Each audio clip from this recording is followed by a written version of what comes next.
Hello, Gourd Forest. This is JC. Can you hear us?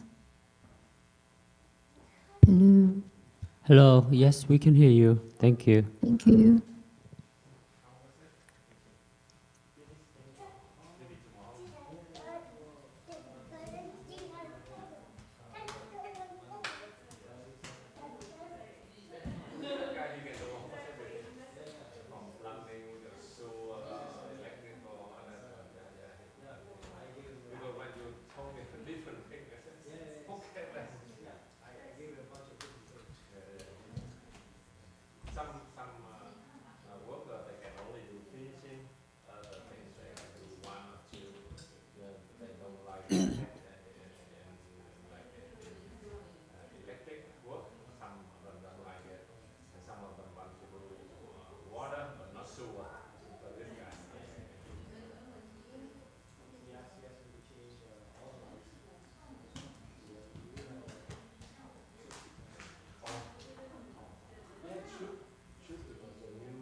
Hello, Zhu please go ahead and test.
respectfully request the Sangha great virtues for the sake of this assembly and all living beings.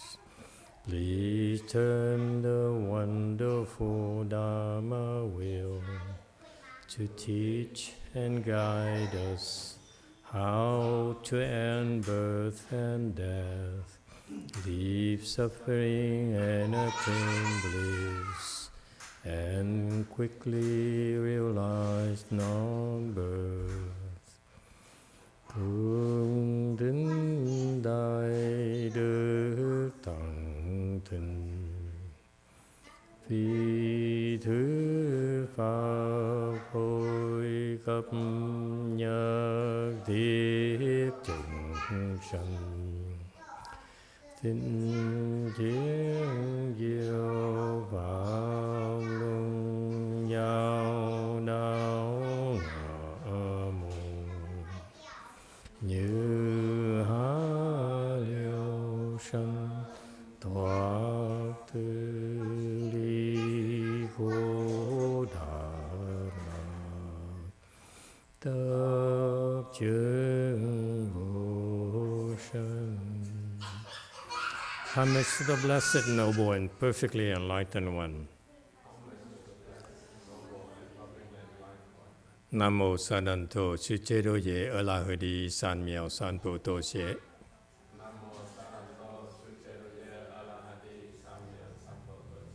Nam mô Tát Tát Tha Tô Già Đà Già A La Ha Đế Tam Miệu Tam Bồ Đà Toa.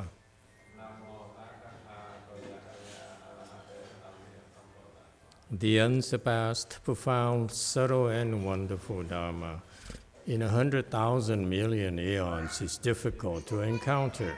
Now that I'm able to see and hear, I will receive and maintain it. I vow to fathom the thus come one's true and actual principles. Wu shang sheng sheng wei miao fa bai qian wan jie nan zao yi wo jin jie wen de shou qi Duyên chế如Lai Cha Sư Yi. O Buddhas and Bodhisattvas, Great Master Ching Liang, Great Master YongHua, all good monks and nuns, and all good knowing advisors, Emitofuo. Chư Phật菩萨Ching Liang Đại Sư, Sư Phụ Sang人, 各位居士人，各位善知識，彌陀佛。Chư Phật Bồ Tát, kính thưa Tăng Lương Đại sư Thượng Thiên Hoa, quý thầy cô và quý vị thiện tri thức A Di Đà Phật. Hello everyone. Today is the 8th of March 2024, and we are here at Gold Forest to continue discussing the prologue to the Avatamsaka Sutra. Thank you all for joining us. We are on slide 770. Let's see. We have been discussing the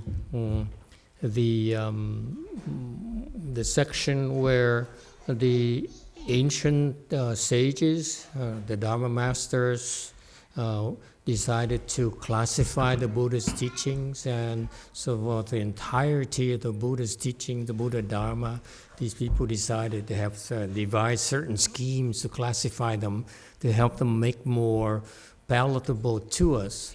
So we're looking at how the Dharma masters of old chose to divide the Buddha Dharma into 4 groups, 4 types of teachings. And this is the last one of the Dharma master, the group who advocated that the Buddha's teaching should be divided into 4 kinds. And this is the last one. I don't even remember his name. 769. Therefore, what he established is unacceptable. 故其所立，谓为允当。 And so 770 commentary slides. So this is the conclusion of Master Jingyang. This is what happens when you're a scholar. You need to give equal time or equal consideration for the people who make sense as well as the people who don't make sense as well, okay? And that's being impartial. You don't want to see only talk about the ones that make sense because you're biased.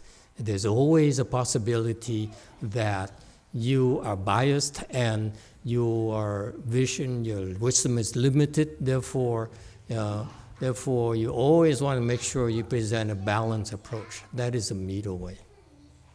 Okay, so after talking about this Dharma master who established, what is it he established as reminder, just for the heck of it, here in one ear goes out the other, don't have to remember, don't try to understand, just the mere fact you hear about this jargon, these words, is good enough for now, okay? So what did he establish? Teachings of confused truth, okay? Attached to error of ordinary and common people, okay? That's the first teaching this monk, this Dharma master established. And the name itself is kind of weird, okay? Why would the Buddha bother spending time to talk to us, to his disciples back then and to us in the future?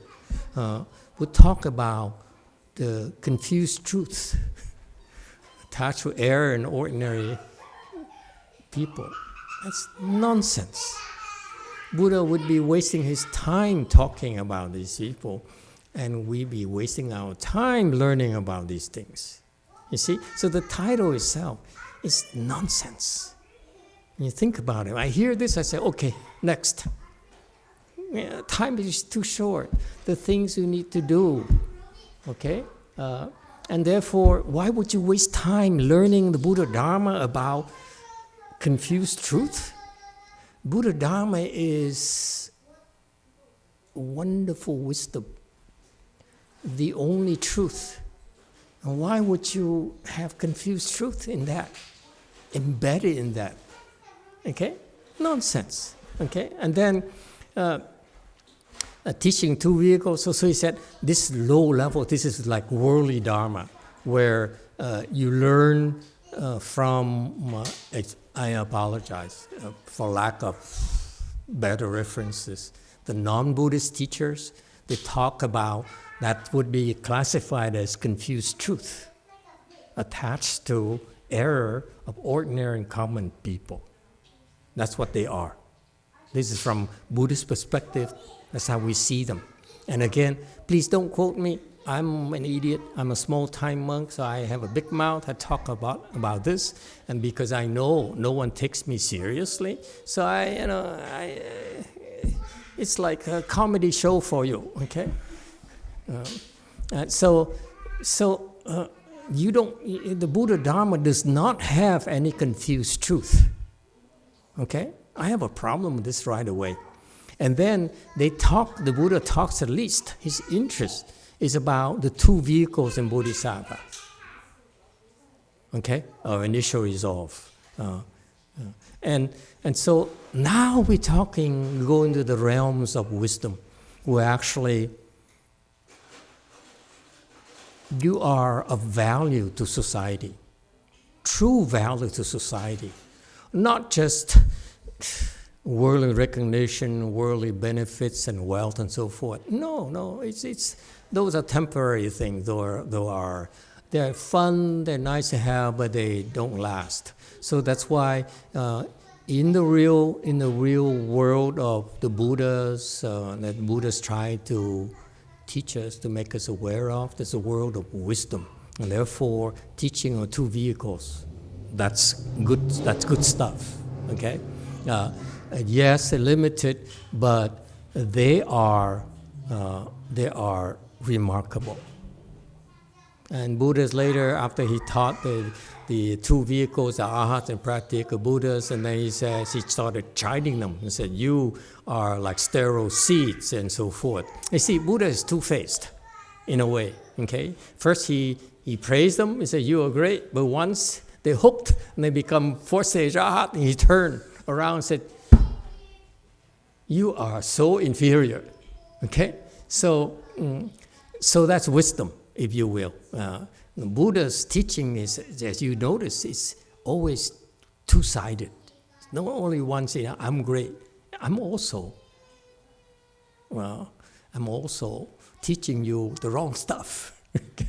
But they're better.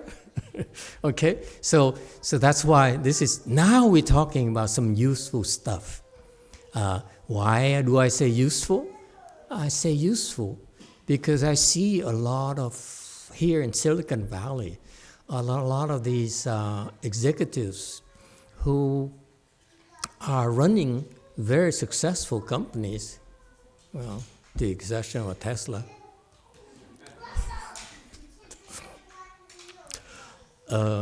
I'm anti-Tesla, you should know by now. Okay, I'm biased. Why? Because he's a drug addict. I don't trust people who are confused, okay, no matter how successful or rich they are. The point here is that's why I'm always poor. I'm an antithesis of wealth and riches and success. But the point here is that there are a lot of executives I notice where they do have wisdom. Why does it matter? This kind of wisdom that enables them to have the vision. If you will, wisdom is like someone who's way up there. So that his vision is a lot further than our vision. We're down here, we're confused. You cannot see beyond our nose, is what the Vietnamese are saying. Nhìn không quá cái lỗ bụi. You have to learn Vietnamese. It cannot be translated. Okay? It says, you cannot see beyond the tip of your nose. Okay? It's so Vietnamese. And so that's a problem. People who have no vision, their work, their legacy is non-lasting because it doesn't serve the people, it doesn't serve the world. That's why it doesn't last. Okay, so the results speak for themselves. So that's why I see these executive CEOs and companies, and wow, they're just useful. I don't like Warren Buffett either, but he has tremendous wisdom. And it baffles me why a person with great wisdom like he does, and I can't wait for him to die. I mean, it sounds so bad, doesn't it? For me to reveal to you how high he is. And yet he's still doing things that I feel so bad for him. God would use of his level of wisdom. Anyway, so I see, but you see the far-reaching consequences. He did something good in his career. He spawned what? His mini-me. What's his name? But his name, David Gates, lots of money. I have to be careful. I cannot alienate all the rich people in the world. Okay? And so he spawned a lot of disciples who are committed to doing good and actually are doing it. That is a big legacy, okay? That will last for a long, long time. Yes, he has some erroneous ways, but they're making huge differences in the world, okay? And that's the nature of wisdom. Wisdom is beneficial, okay? Benefits the world. And that's what Buddhism is about. Okay? And then next one, going back to 770, before I got lost and drawn into politics, some people liked me, to do to me, This guy here at lunch once said, Master is the anti-Republican. I said, say what? I was so offended. It's so true. I mean, but I had to correct myself. You weren't here, so I need to make it for the record. I'm not only anti-Republican, I said, I'm also anti-Democrat. Why? Because I am anti-evil. I don't care who you are. As long as I see your evil faces, I don't like you. Okay. I can stomach weak people. What's his name? The comedian at night, late night show. What's his name again? You guys don't watch TV at all? What is it with you? You're the most boring people in the world. The Tonight Show. Not Johnny Carson. That's my era. Where you been? What's his name now?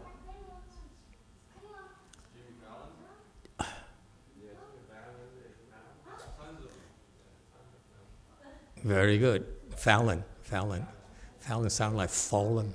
Okay. I used to like him until I started practicing Chan. And I realized this guy is so weak.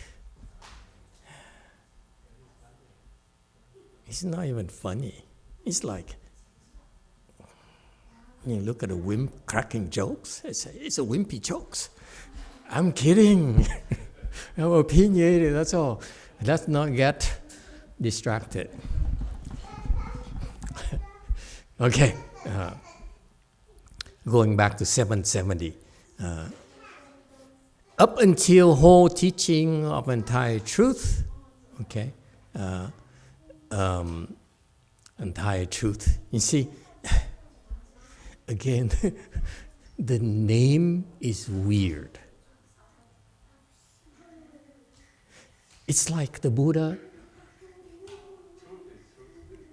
There's only one truth. How can there be a partial truth and entire truth? So Buddha discriminates? See what I mean? So this causes problems for people who read it, okay, who try to parse these profound meanings from the Buddha Dharma. So that's why it's unacceptable. It's much as Jing Liang's judgment. No good. Okay? And he's right. Okay? Okay? So he's very strong. What he established, okay, is unacceptable. This is very strong for Chinese culture. Am I right? Chinese speaking people to say that Bu Chung Tang, I don't know, that's too old, but to say unacceptable in my mind to the Chinese to say that is very, very strong. No? Okay, what happened to all the Chinese speaking people? All right, so it says, next. Okay, so you see, that's part of your training. You need to listen to all these and say, now you listen to it, drop it. No good. Okay? So that in the future you have a reference that, you know, when people talk and go into this area of half-truths and whatever, you say, that's not acceptable. Okay, now we'll go into the group of people who advocated the Buddha Dharma being categorized into 5 types, okay? And the first representative. The fifth, establishing 5 teachings, which in general has 2 representatives. 1, those established by Tripitaka master Prakabhaskaramitra. 1, the teaching of the 4 truths, that is the 4 agamas and so forth. 第5，立5教，略有2家：1波婆三藏立，1四谛教，为4阿含等。All right. 773.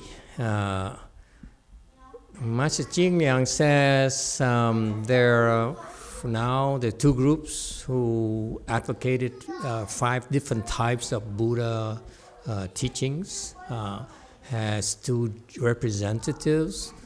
1 established by Tripitaka master.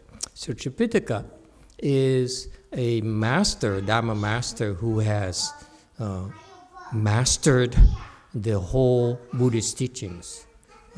For example, Master YongHua is a Tripitaka master, meaning that he mastered precepts. Okay, that's one basket, that's one Pitaka, and he mastered what else? Samadhi. Okay, that's the second basket of sutras. Okay, and that's the sutras are the studies of samadhis. And number 3, the third basket are the shastras.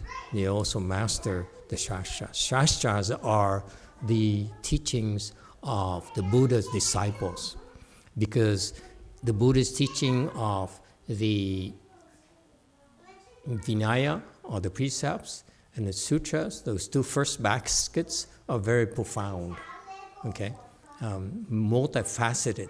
So the Buddha realized that, so he allowed, especially in China, many of his advanced bodhisattvas to come to China and to India, but the Chinese side seems to be better than the Indian side for some reason. It's only, I think, because the Chinese are better than the Indians, these disciples back then. And so the Buddha sent his disciples, the Mahasattvas and Bodhisattvas, to come to the world to elaborate on the Buddha's teachings in the form, and they're recorded in the form of shastras. So that's why the 3 baskets. Vinaya is too profound, okay, very profound. It's beautiful. And that's why if I may, I like in the future one of you, or third generation, preferably someone who speaks Chinese, to go to Taiwan, if it's still Taiwan. But if it's not Taiwan, we still go to still not Taiwan. No longer Taiwan, I mean, and learn about the marks of the Vinaya. Their Buddhism there is still strong in that sense. They preserved the Dharma marks of the Vinaya in Taiwan. So that's why they deserve to be supported, to be protected.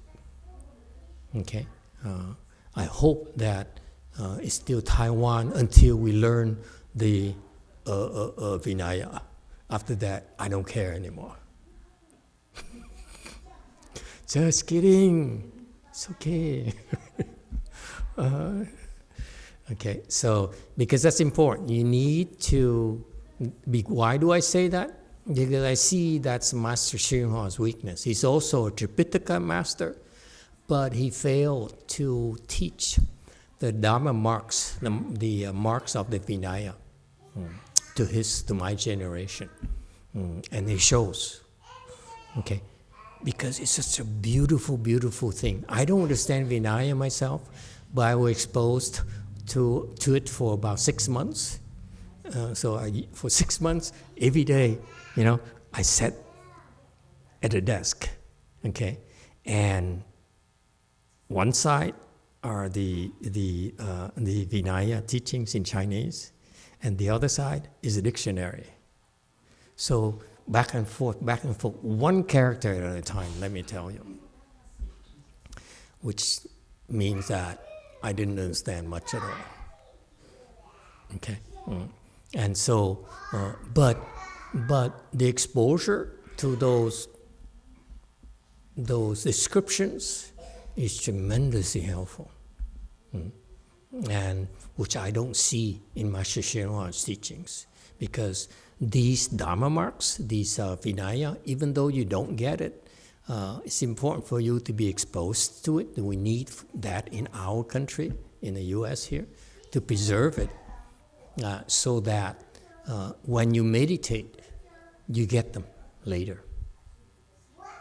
So that's why it's so important. I'm saying this because I'm challenging you Chinese-speaking people in my group, both men and women, at least one man, and one woman, preferably two. I'm like four for some reason. 4 children, 1, 2, 3, 4. Before it's too late. Okay, so you need to go there, because that Vinaya is critical for American Mahayana. Okay? What happened?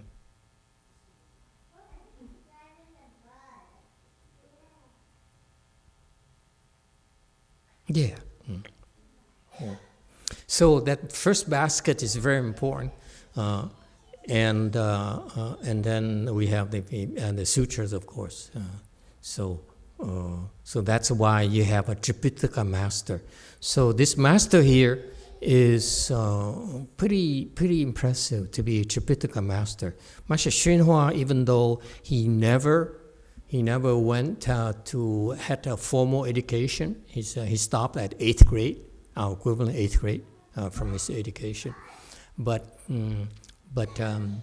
and he never went to Vinaya school or Chan school and so forth. But that's from his prior blessings. The Buddhas and Bodhisattvas taught him in particular. So he's also a Tripitaka master.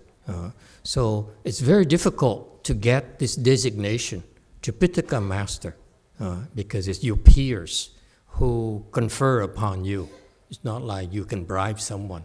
I mean, not at all.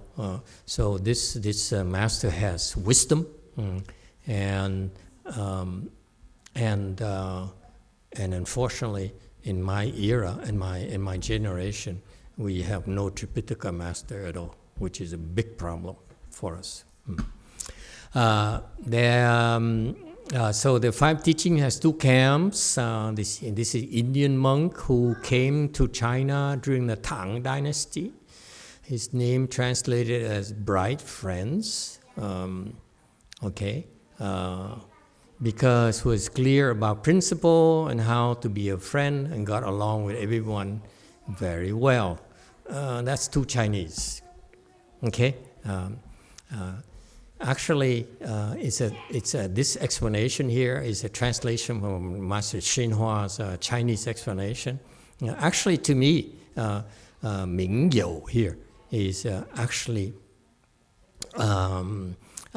not about clear about principles. Ming here is the brightness from his wisdom.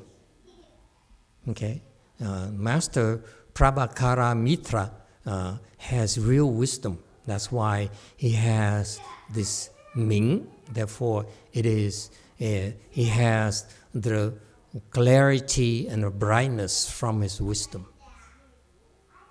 Yo is that this is a concept in Mahayana where when you have wisdom, you want to draw near people, mingle with people, become their friends.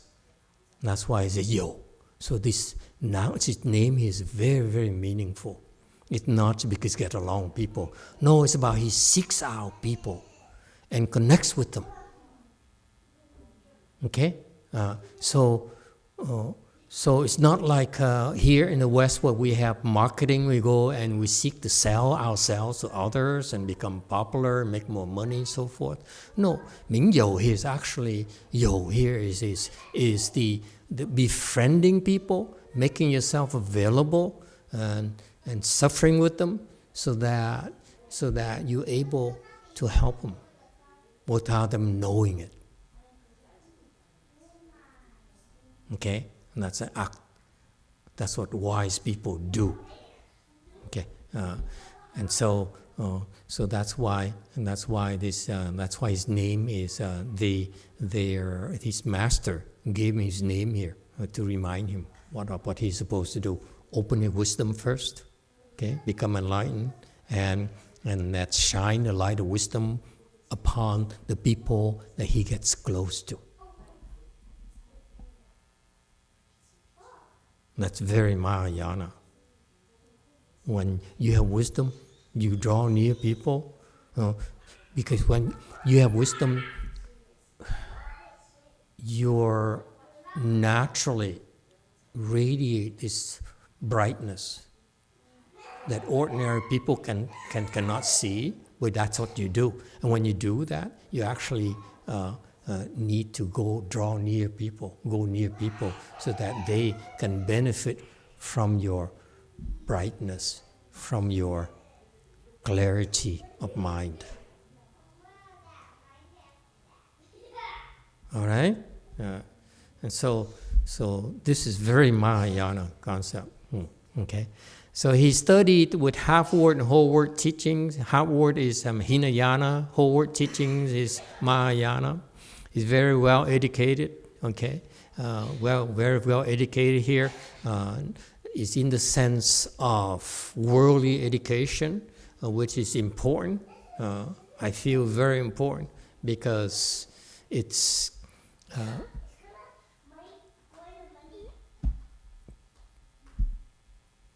gives you class.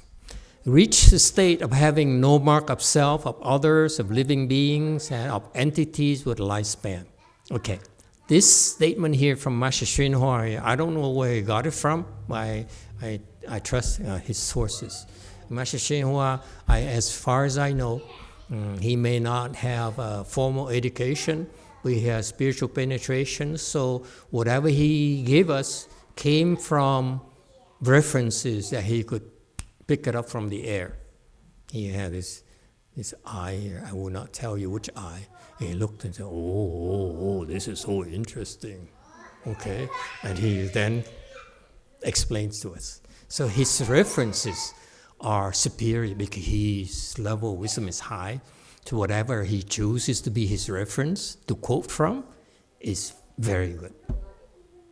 Okay?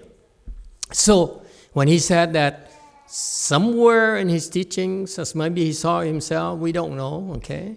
But somewhere in his teachings, in his research, he realized that Master Prabhakaramitra, what a name, huh? In the West, we have 2 syllables. 1, 2, 3, 4, 5, 6, successive. And so this person here, when you say in Buddhism, if you say that this guy has no mark of self, of others, of living beings, with entities of lifespan, this is from the Prajna teaching, meaning this person, because this is only taught in the Prajna teaching. If you talk about enlightenment in Hinayana sense, they would not be bringing this up, this concept of no marks, these 4 marks. Okay? He has, the 4 marks are void, are nullified. And that means that these 4 marks from a Prajna teaching shows that you cannot reach its level unless you are enlightened. It's way beyond Arhat. You can get to be an Arhat and don't need, still have a mark of self, others, and living beings, and so forth. You cannot nullify these 4 marks when you're an Arhat. But for a Bodhisattva, okay, when someone is said to have no mark of self, of others, living beings, and entities of lifespan, he's a pretty high level of enlightenment. Okay? So that's why he's no ordinary monk. All right? So you should take his teachings seriously. And furthermore, many responses occurred for him. Of course, he's a Bodhisattva. Of course, he's going to have responses. What he liked best was nurturing the nature, which means not getting angry, but constantly cultivating, not giving rise to ignorance. No, I don't happen to agree with this. Yang Xing here. It's not about himself. If you talk about Tripitaka Master, When you're a Tripitaka master, when you talk about nurturing a nature, yang, xing here, it's no longer about yourself. It's like your father or mother, and you yang, xing, you nurture your children. You make it a point, a mission in life is to nurture your children so that they matter, like lives matter.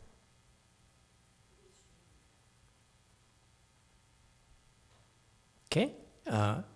So when yang xing, you can come across as when you have children who misbehave, you don't get angry, okay, and so forth.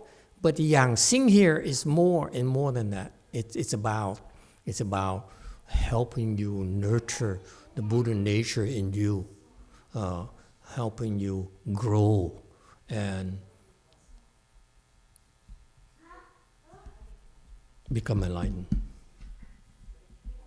Yang is to nurture your Buddha nature, not your self nature, not his own, but your children's Buddha nature.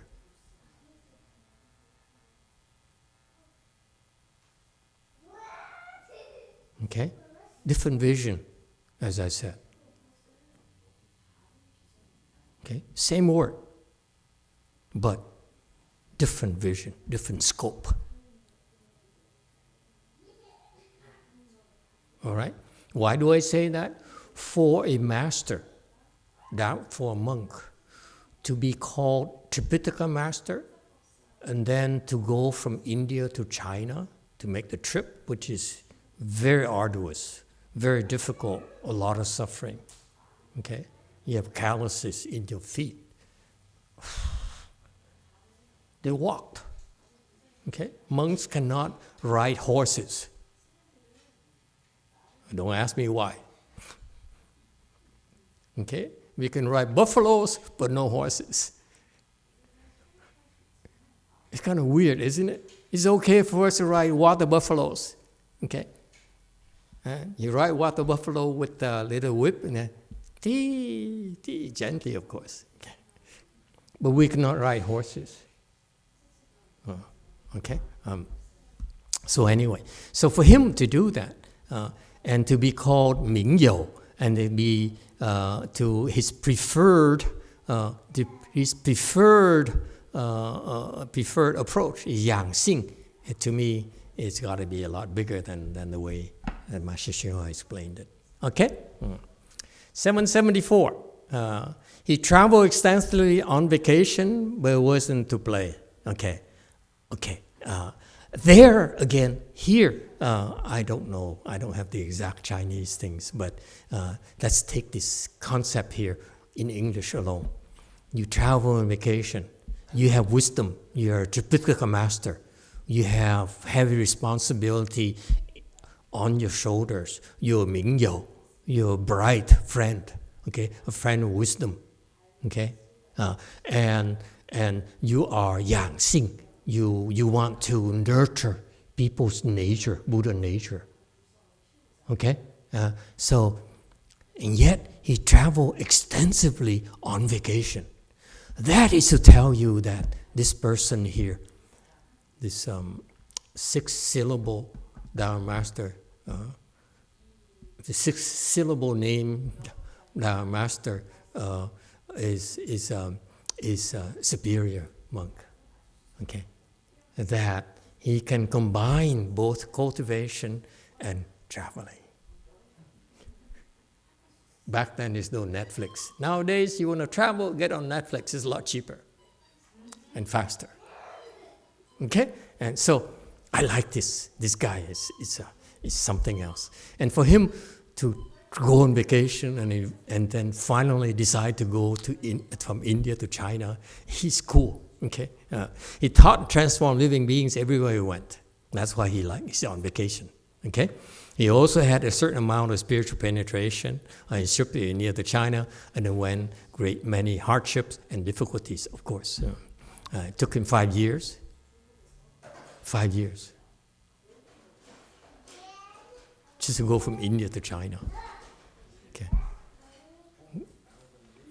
Covered 40,000 lees. Okay. You can look up lees. It's someone said it's 13 miles. Somebody said some other number. It doesn't matter. When I see the number 40,000, I said that's too many. Okay. So a lot of personal sacrifices, folks. He arrived in China in the 28th of the 11th month, the beginning of the year Chen Guan, reign period in the Tang Dynasty, carrying numerous manuscripts of Tripitaka in Sanskrit. Okay. Now this is where you compare him versus Master Hsuan. Okay, Master Hsuan has a similar trip. He went from Hong Kong to Australia and back to Hong Kong. Okay, because he got no support in Australia, meaning what? Could not find any disciples.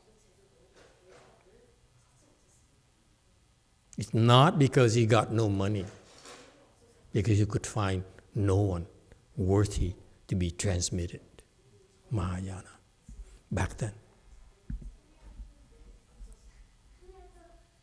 Okay, and I'm not, denigrating the Australians in any way. I just have a big mouth, that's all. These people, they look for disciples. They're not on vacation. They don't go there, okay? Because they went there, he went there, looked for disciples. After a year, came back, okay? Same thing with Master Yangshan. Master Yangshan, disciple of Master Weishan. He split from Master Weishan's, okay, infrastructure, went to a mountain, another mountain, somewhere else. And then the worst is that the conditions were not favorable. He moved on to Yangshan later, to another mountain that was later renamed as Yangshan. It's because students are not there. He had to move. So that's the nature of the wise teachers. They're basically gypsies. They move and move until their disciples worthy to be taught. Isn't that cool? It's so important.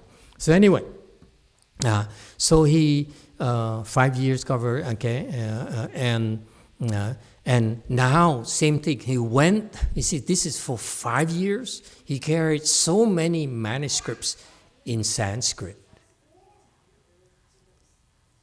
Okay, and on his own.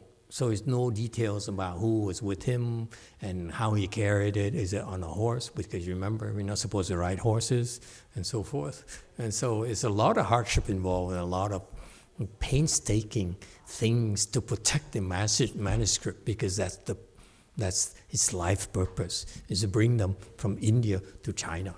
So he had to protect them with his life. Okay?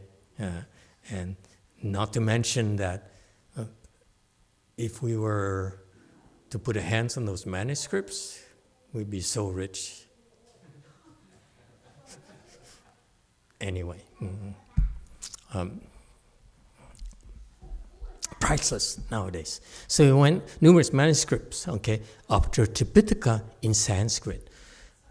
Contrast that to Master YongHua, who came from China to the US with how many manuscripts? Bagels.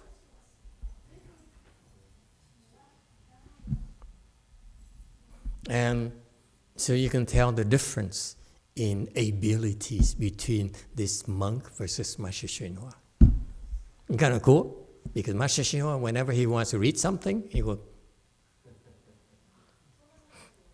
reads it in the air. But for example, it's not fair.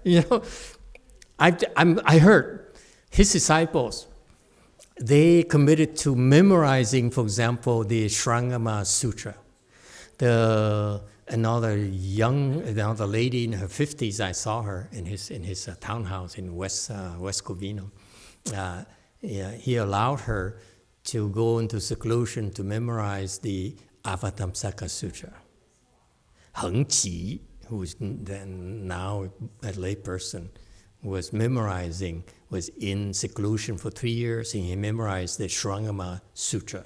This lady here memorized the Avatamsaka Sutra, tried to memorize. I don't know how far she got along. But you see, and it's not fair to them, I feel, because Master YongHua, he just used his spiritual eye and read them. And we have to memorize them. I feel it's not fair. That's why I never memorize anything. I'm going to develop this eye first. Okay? So anyway, so you see, this master, Indian master here, did a lot of good for Chinese Buddhism. And back then, what's impressive? Yes, Wei Mountain. Master, just trivial information, because he said it took 5 years for this master to travel, Yes. and he covered 40,000 li.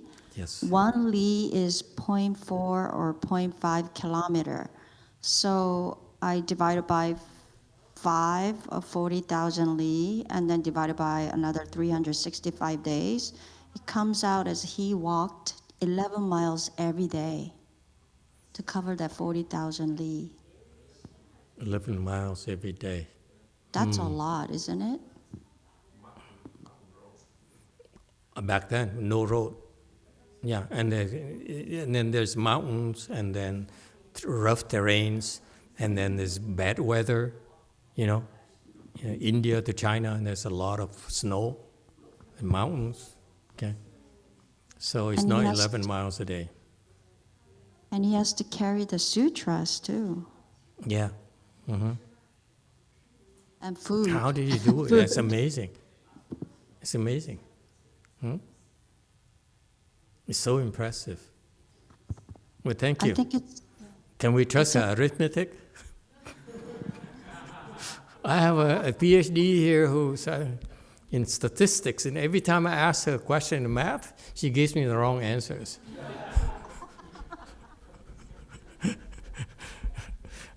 Even fascinating, the kinds of sacrifices that these great eminent monks had to do to help us out. We should be very grateful. The emperor officially welcomed him. Okay, and this is another aspect of the advanced. How blessed the Chinese used to be.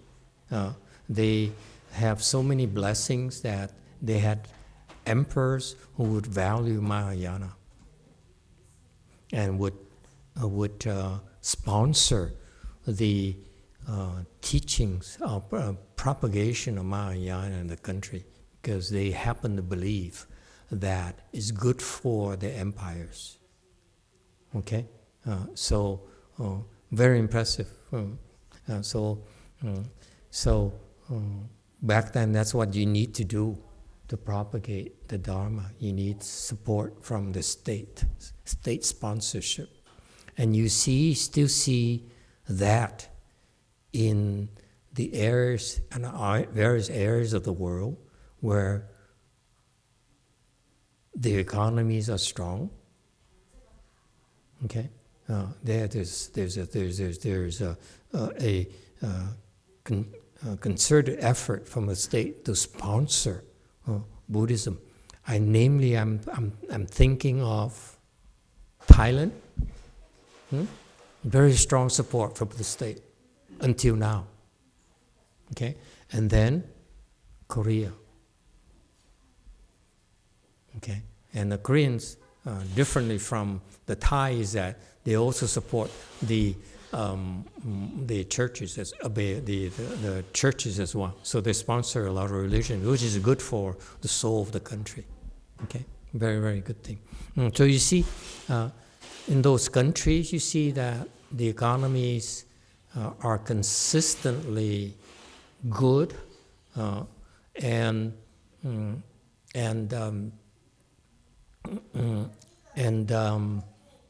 so you see that's the nature of blessings.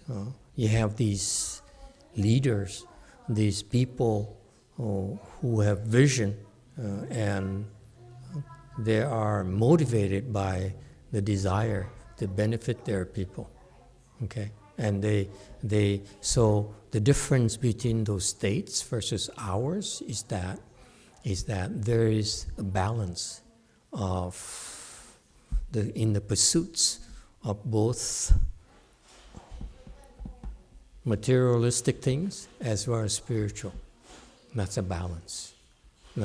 That's what's missing in the world nowadays, and that's why you have a lot of issues, a lot of problems. Okay, in the world. All right, live a long time in China, and after 5 years of walking, clearly he would live a long time. I mean, that's a lot of exercise. If you walk like, according to Sarah, on the average 11 miles a day for 5 years, no vacation, no break. I said, today my legs are hurting, my legs are aching, I'm not walking anymore. Then you will not make it to China. Yes, Wei Mountain. Master, I realized that when I say 11 miles, it's actually 11 kilometer. So if you convert it to the miles, then it will be 6.8 miles. What is it with you Koreans?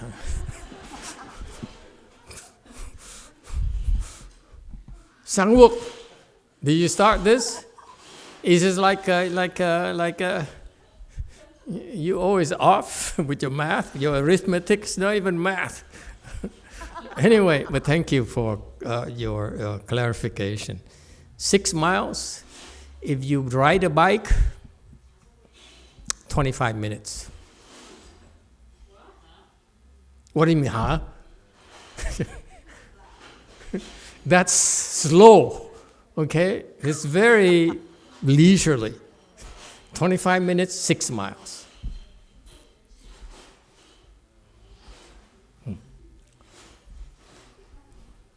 Never mind. Anyone else? Okay. It's amazing hearing about what these great men had to do. It sounds so stupid, so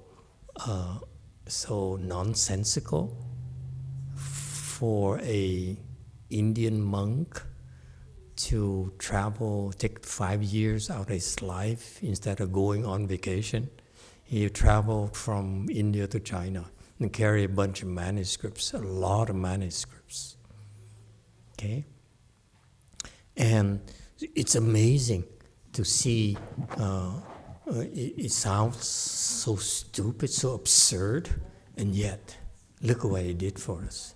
Yes, 5. Emitofuo Master, the Indian monk walked so many miles from India to China and to propagate Buddhism. That remind me that when the Buddha, after his enlightenment, he sit and then contemplate, see who he gonna cross over first, and then he remember his master, his 5 master, that he will go over to the deer part and then try to cross over the 5 brother, his former master. And when I read this from the book, it sounds very casual. But when I did a pilgrimage to India, from Bodhgaya, where the Bodhi tree is, and then to the deer part is 240 kilometers, and Buddha walked over just to cross over the 5 brothers. So this is you take that travel, you say, oh wow, so that the great compassion, because it's unbelievable. 1 hour drive.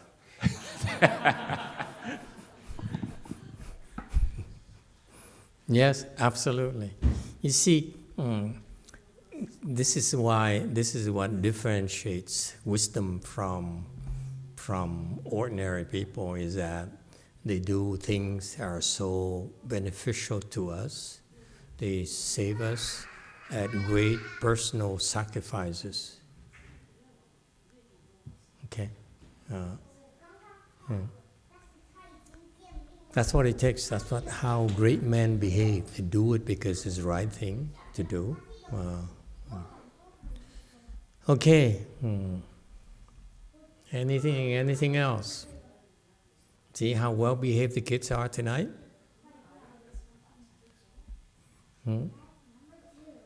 Yeah? Because I threatened the ghost. I said, if you scream, I will kill you. I will...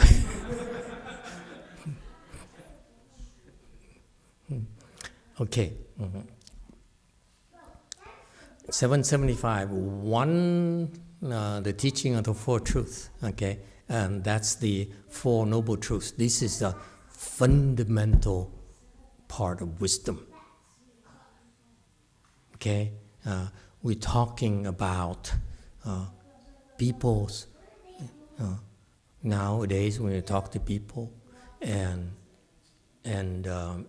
you don't want to tell them about the Four Noble Truths, but you see, and you look at their attitudes in life. To me, that's how I gauge people's potential. Look at people, and do they accept the fact that life is suffering? Okay, meaning that, do they keep on whining, this is too much, I'm suffering too much? Okay, that means that they're victims of life. They're still swimming among the sharks. They haven't been able to get out yet. So they're helpless. They cannot tell. They are seeking, for example, what is it? Food, weeds, in the case of Elon, And then it goes around and says, if it helps you become more productive, why not? Yeah, it helps you become productive, but it fries your brains at the same time. Okay? And that the productivity it comes at a very, very big cost to humanity, because one day you go crazy. And then you have a lot of fanboys who also will go crazy. And so you see, this is where even like with monks and nuns, we look at them as well and see if they understand the concept of suffering, because that's the inherent part of life. Life is suffering. Not only is life suffering, it's also it piles up. You cannot say, time out, because it keeps on piling up endlessly. You cannot go on vacation and you cannot take a break, because you keep on accumulating all these sufferings to the point where eventually we are all overwhelmed. You don't have to believe Buddhism, but this is the nature of our existence. If your people, the people you're with, are ill prepared to deal with these two fundamental aspects of life, life is a lot of suffering. Okay? Can you embrace suffering? If you can, I'm not done yet. You will be overwhelmed with that suffering. Are you prepared for it? If you're not prepared for it, I feel for your children.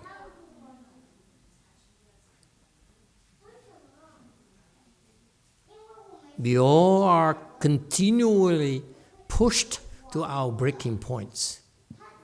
That's the truth of our existence.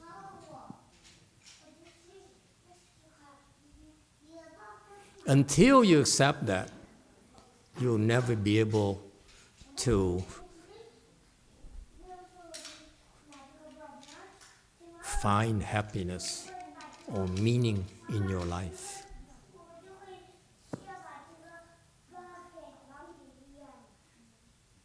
Why do I say only accept? Because you don't accept it. Once you wake up to that, then naturally you will seek ways to deal with it, to cope with it, to cope better with it, naturally. The problem is that with ordinary people, they overlook this. They say, "Oh, this is I have this I have my digestion is no good." And I say, "Okay, that's the way it is," and that is not wise. If you have recurring suffering like that, it's the same nature, is whether it's illness, whether it's lack of things and so forth, you better recognize it and do something about it. It's so fundamental to life. I say this because that's where I came from. I came from the environment where my family is obsessed about success, about achievements, and to the point where we neglect our physical health and mental health. And yes, some of my siblings are very successful. There's an SOB of a brother of mine who's very, very rich, and he's killing himself. He has a very sick body and very sick mind, and he has how many kids? 1, 2, I don't remember anymore. Not 4, but the problem is sad. The sad thing about it is that they all worshipped him, look at him as a model of success. Anyway, it's so sad. Helping the demon destroy our world. What a legacy. Okay, so if you're aware of it naturally, you will find out that there's a way to put an end to all that suffering and actually turn your suffering into happiness, into success, into meaning, and that is something called the way. Yes, sir. Master, when you say that life is suffering, do you mean to live is to suffer, or do you mean life is bound to have suffering? Good question. Go ahead, Apple of San Jose. I've been putting your name under the wrong thing. I said Apple of San Francisco, and I apologize.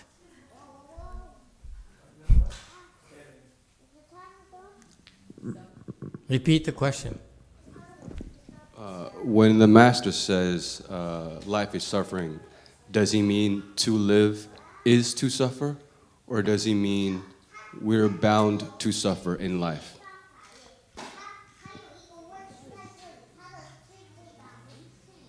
Yeah, you can consult among the Chinese people. This is open book quiz.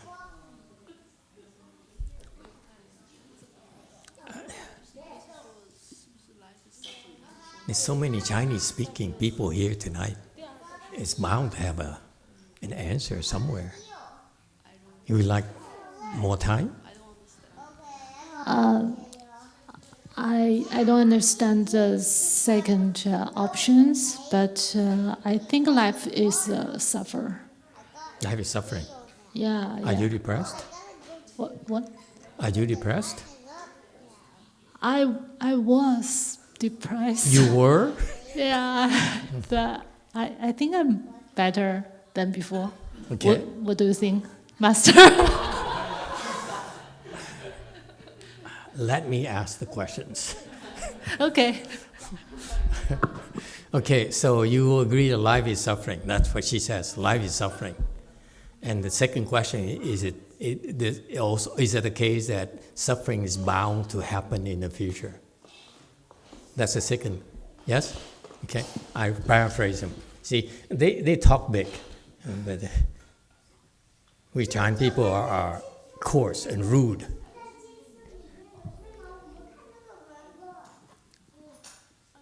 Would there be more suffering?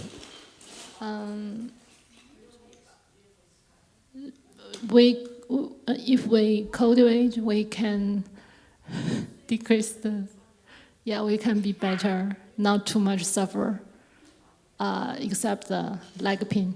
Okay, and the fasting. Okay. The suffer from. There you go. Anyone else would like to say anything? Yeah? Go ahead. No? Yeah, suffering. Now, tomorrow, day after tomorrow, what's the difference? It adds more. That's why it's called accumulation. Accumulation is timeline. Suffering is now, in the past. Accumulation is future.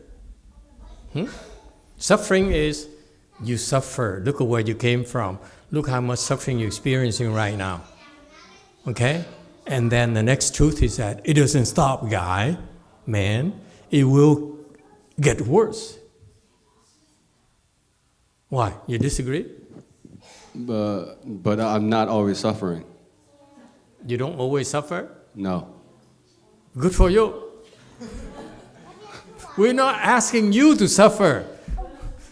What is it? You think we Buddhists are sort of like cruel people, like make people suffer? Don't answer that, Nacho. If the statement that is life is suffering, that suggests that I should be suffering every second. Does it not? No. You use the word should. There's no should. You are suffering every second. But Master, I don't feel it. You don't feel it? When I'm hanging out with my family, when I'm reading a good book, I don't suffer. That's a good point. I don't hang out with my family. That's why, how would I know? Huh? You hang out with your family. Aren't you happy? No? Some people run away from family. They say, you are too much suffering. I ran away from my family. So you are too much suffering. I'm going to be happy without you. But he is happy when with his family. Are you married? No. Aren't you suffering? No. Then you don't know you're suffering yet. You got to get married, then you know what bliss is and happiness is. Or suffering.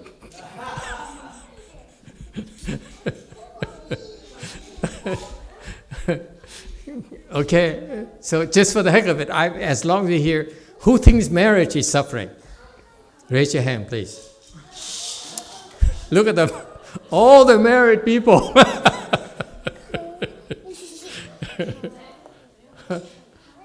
Okay, you're right, I guess, yeah. Yeah, go ahead, ma'am. I want to let Master know that there's an AT&T outage right now, so the intertemple cannot hear us anymore. They can? That's all. AT&T outage? Yeah, so the internet is down. And YouTube stopped broadcasting already. So now everything is internal. That is suffering. There's so much suffering. Look at that. No wonder the Koreans all froze. It's the same. They haven't moved for the last 10 minutes. And I said, wow, such great samadhi. It seemed like, no one No one moved. I was so proud. I said, wow, you're all so special. Yes? It's time to share your special teaching for Gold Forest. Share what? Special teaching only for Gold Forest. Only for Gold Forest.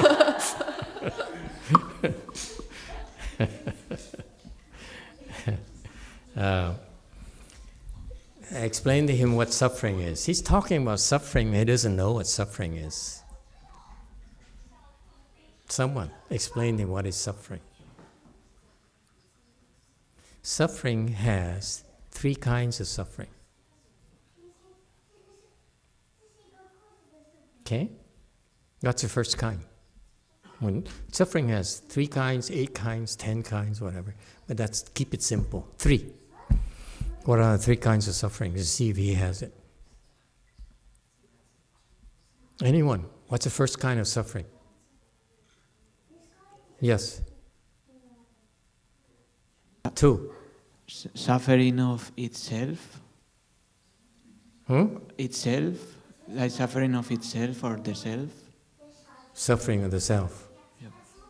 Okay, you guys should be looking at the Buddhist dictionary or Google it, whatever, this is why, no. You. Emitofuo Master, there are 3 kind of suffering. The first one is, they call it suffering on top of suffering. That like you are sick and then the house is leaking, so it's suffering on That's top. one suffering. What else? And then the second one, that the hanko is like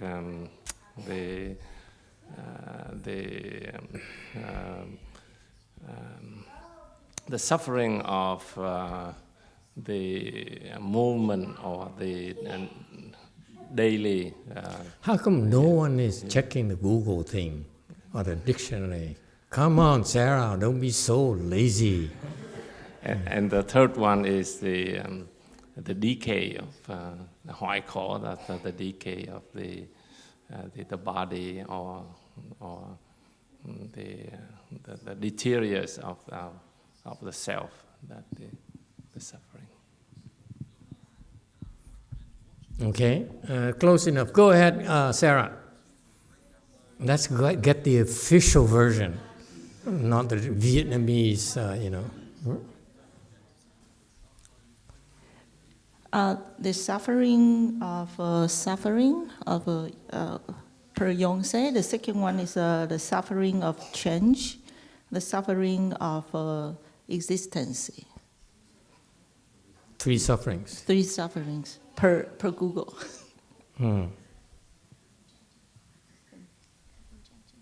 And changing, yeah. The second one is changing.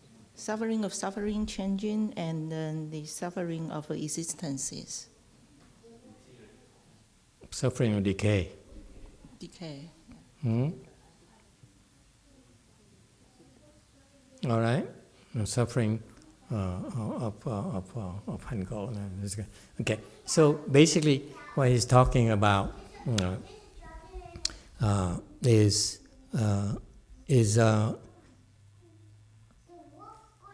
the suffering that you experience when you are lacking. Okay? Meaning you poor, you broke, you are sick, you lack health, you lack money, you lack love. Okay? Second kind of suffering is the suffering of decay, meaning that you have something and then you lose it. You found love and then you lost it. You found money and you lost it. Okay? It's a suffering because they cannot handle. You cannot handle. You become dependent upon those external things, those material things. You don't have any of such problems? It's not, for example, you don't want to drive a nicer car? I do.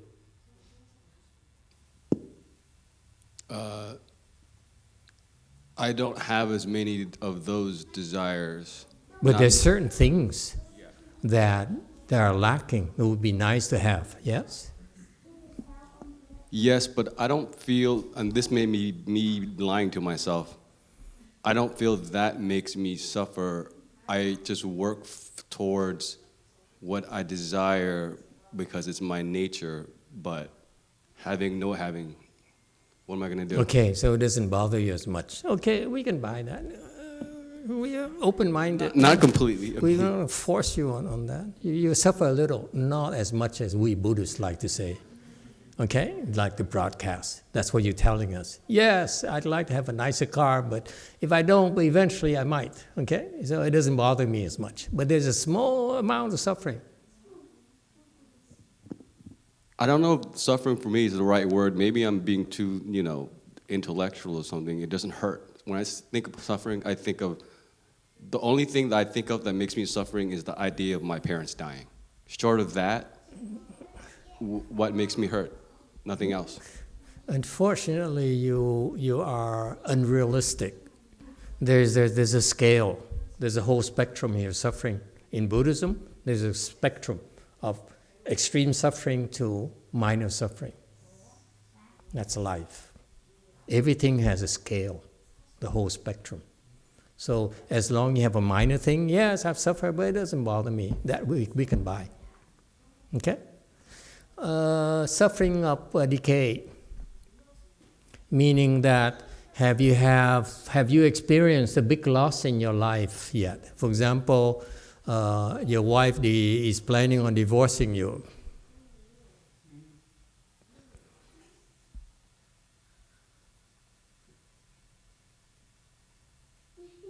No? Not a problem.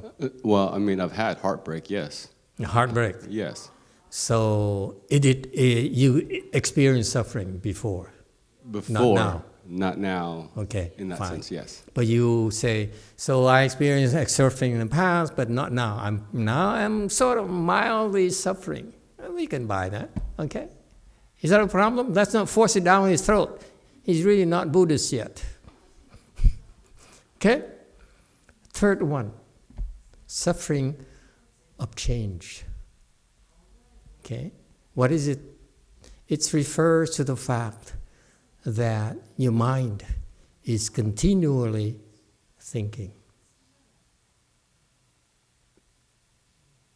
Is your mind that way?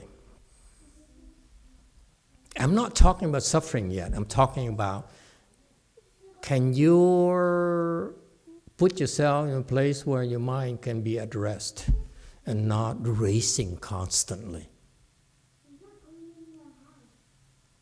No? Okay? In Buddhism, it's called suffering. Now, you could say that, well, I don't think it's suffering. Okay?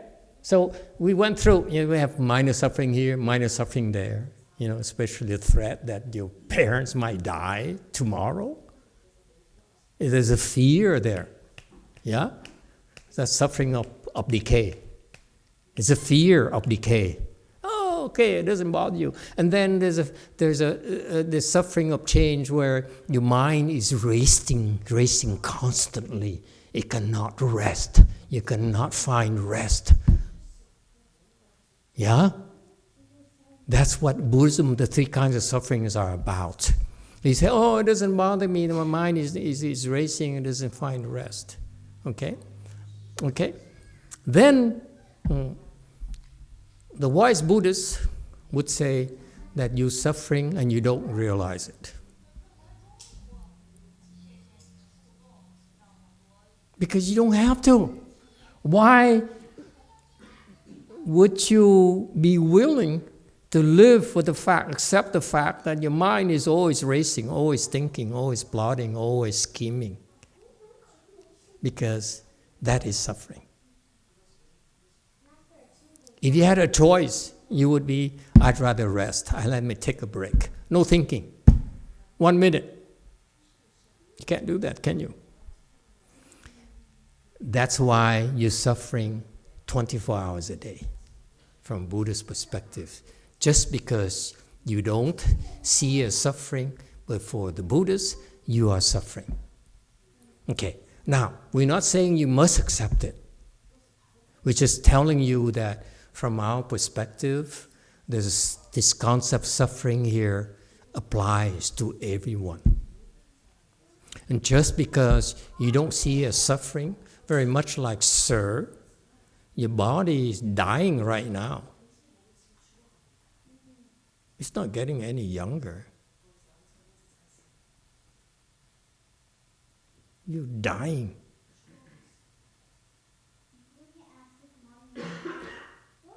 Just because you don't see a suffering, you still are suffering a slow death. You can say all you want. Doesn't bother me. I'm not suffering. But that decay there is happening physically to you. Your internal organs are decaying slowly. The food you ate today, did you have dinner? Okay. Is it vegetarian or non-vegetarian? Both. Okay. I have bad news for you. Vegetarian food is no good for you. Asked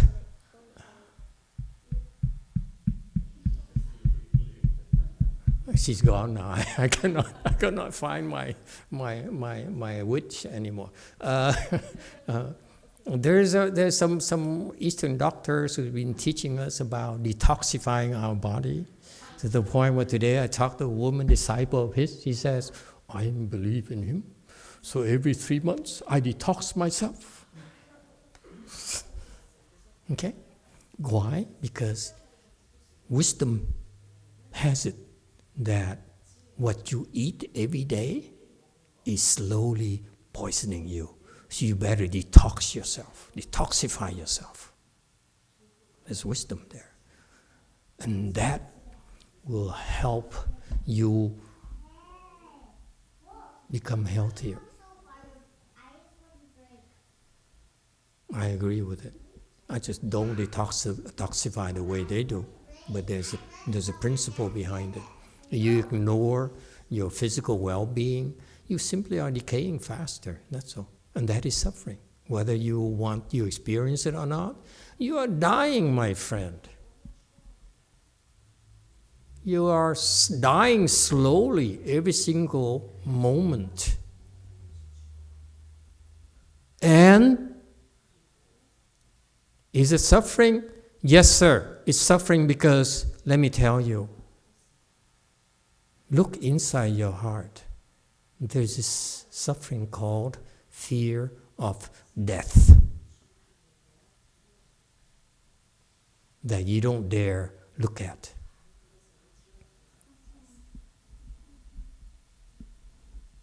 I'm afraid to die, I admit to you.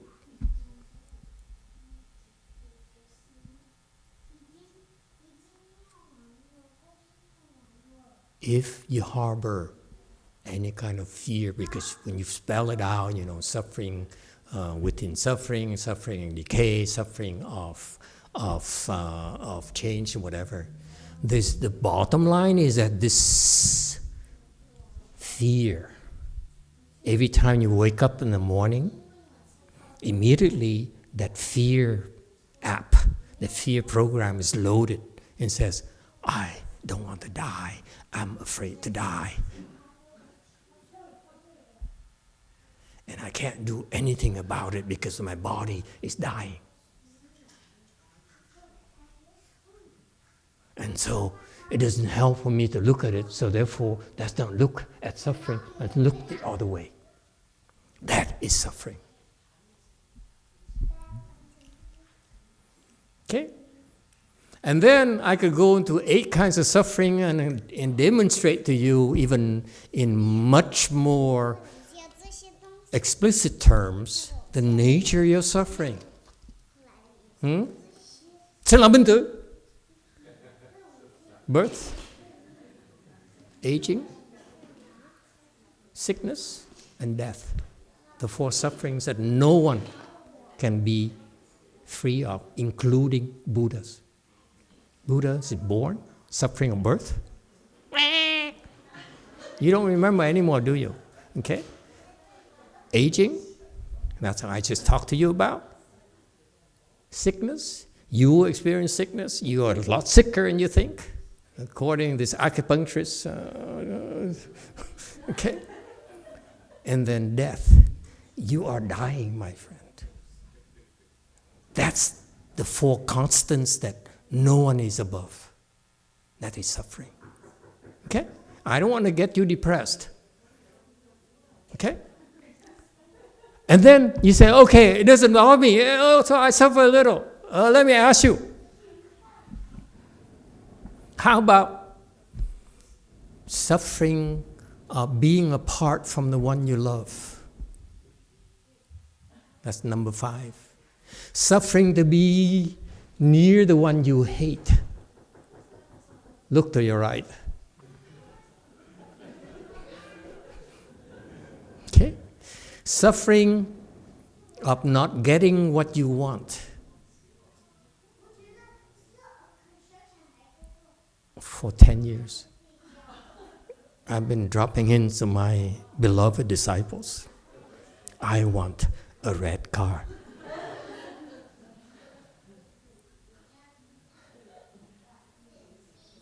I'm serious. Okay? That is not getting what I want. And finally, there's one thing that you cannot even tell that you're suffering. The suffering of the ego. The Buddhist term is suffering of the raging 5 skandhas. Wu yin ju sheng, meaning the 5 skandhas, the components, the 5 components of your ego are so violently torturing you, and you don't even know it. No one can be free from that. No one. Doesn't matter how much you say, I don't suffer, I don't suffer, I don't feel anything. Your ego is tormenting you to death right now.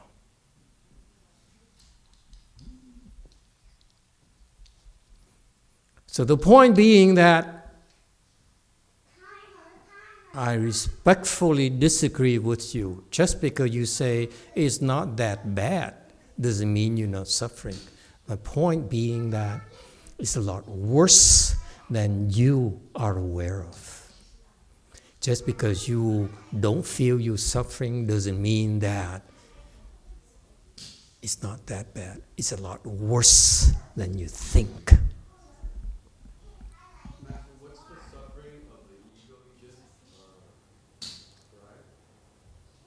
The 5 skandhas are raging.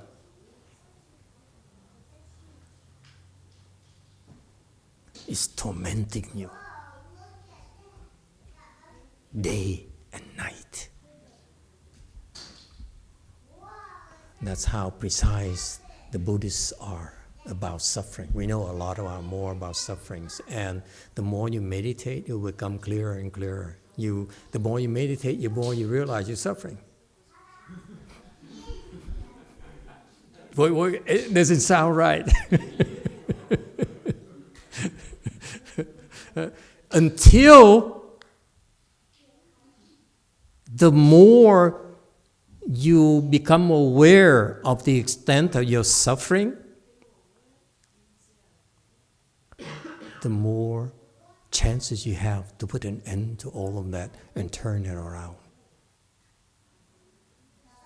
We talk about suffering in Buddhism because once you become aware of it, that's a bad news. The flip side is the good news. there's a way to put an end to all of that. That's why we're here. That's why we all are doing this. They've been doing this because they are able to put an end to a lot more of the sufferings that we talked about than before. And they're suffering less and less and less and less until one day, many of them have achieved it already. They reach a point where they can put an end to the suffering. It's not theory. Look around you. The people who study this, who practice this, who have been able to put an end to the suffering.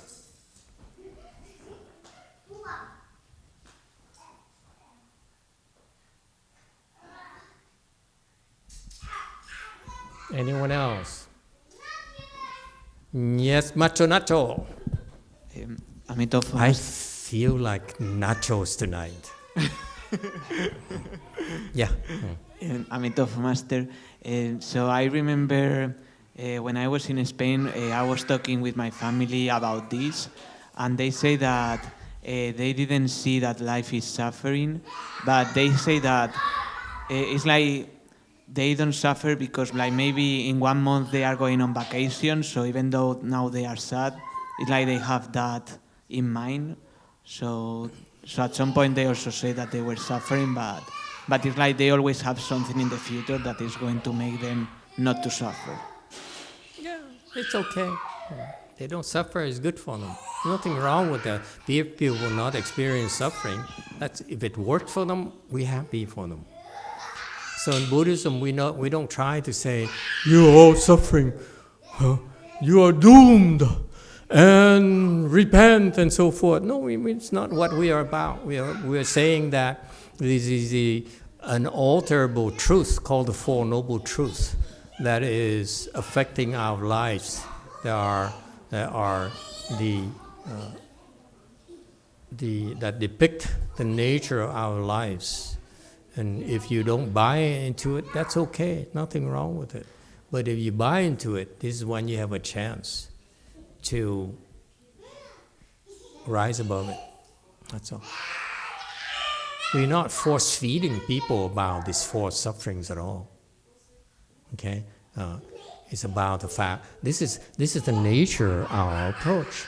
We're not out there saying, you should become Buddhist. Buddha will save you. Buddha empower me to do these things in the name of the Buddha and the mother and the father. Okay, all those things. We don't do that. Why not? It's because I don't know why we don't do that.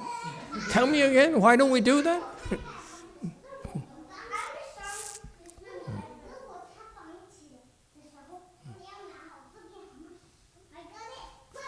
We never force feed people.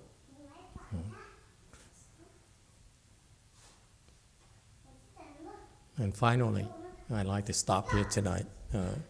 Finally, another part of suffering is that the reason we suffer in a Saha world is because we're here to repay our debts.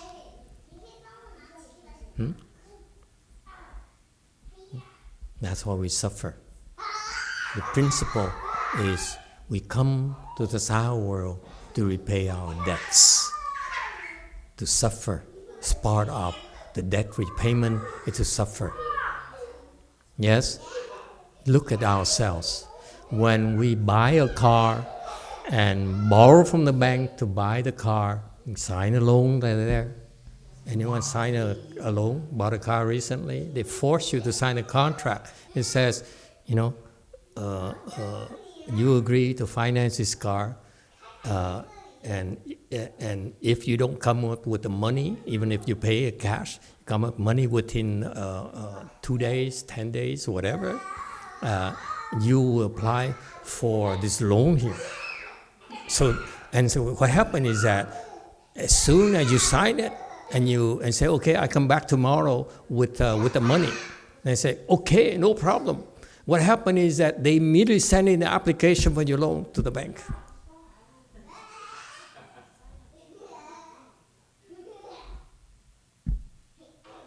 If you buy a car, that's what happens. Why do you look at me like that? You haven't bought a car recently? Okay? So how do we get into money again? It's much of a session. So I forgot my point. Suffering. Okay, and so this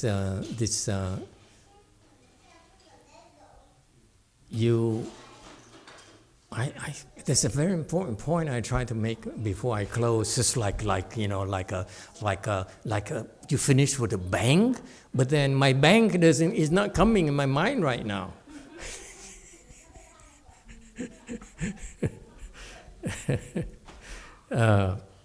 Okay.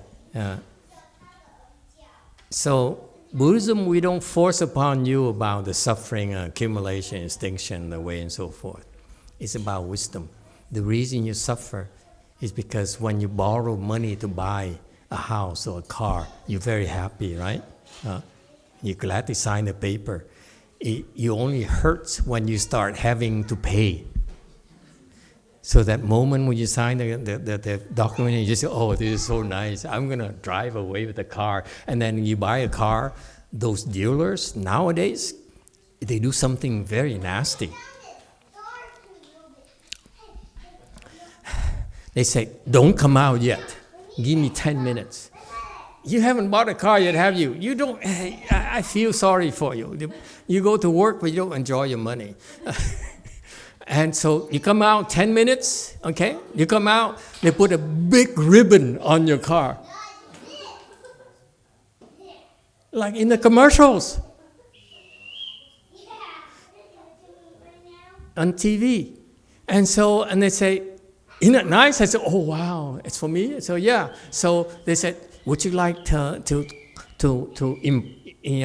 commemorate this? So they take your photo right there on top, in front of your car with a big ribbon, okay? And you say, oh wow, this is so nice. Thank you so much. You're so thoughtful. And then they give you a key. You get in the car, and you say, oh, just a minute. They took the ribbon away. That is suffering to me.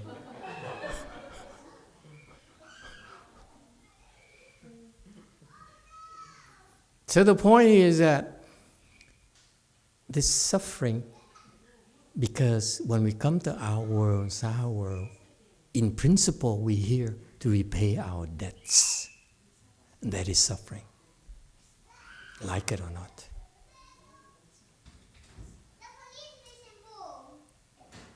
Sounds so pessimistic, huh? And if you accept it, this is how you fix the problem. Unless you see the problem, you can't fix it. You deny your suffering and cannot see your suffering. There's no problem for you. Enjoy yourself until you die. And then you find out that after you die, most likely you'll fall. That's when a lot more suffering is waiting for you. That's the suffering of death. Most of us, including people like me, primarily for people like me, after we die, we fall to the hells. The hells are populated. There's a section for monks and nuns only. And it's full all the time. Chinese monks, Vietnamese monks, Korean monks, you name it. And we're all screaming and suffering so much down there. Yes, 7. Thank you, Master. I want to talk a little bit more about suffering, but I'm not talking about him. I just talking about my husband as an example. I just feel he doesn't name it suffering. He just think it's a part of life, and he doesn't want to face it sometimes. But I can feel he's suffering. Like he need a new job. He under a very He changed jobs again? No. I just remember last year. Last year, yeah. He under so much pressure, and he has a lot of anger, and I'm suffering. And he didn't think I'm suffering. He just, there's a problem, and I need to deal with it, and I'm angry, and I need to release my anger to other people, something like that. But he didn't think he was suffering. He don't call that. I know what you're talking about. So, I do. Yeah, and I also think that he doesn't think he need help from others, and he doesn't think he have a way to have a better solution. He can figure it out. Yeah. But it's how to say that? He doesn't admit it's suffering. So it's a different understanding, I think. Thank you. Yeah, and I can identify with that. Okay, there is a principle behind it. That is, I found out to my dismay that when I make my disciples suffer, there's a recoil. Force equals reaction. So when I tortured my disciples, guess what? I suffer just as much as they do. So when this is why men are so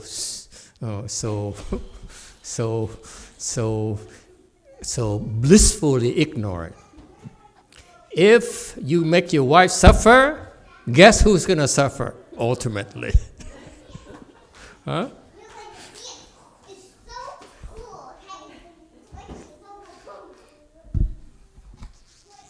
All right, the same thing, change the sexes. If you make your husband suffer, huh? All right, thank you everyone. Oh.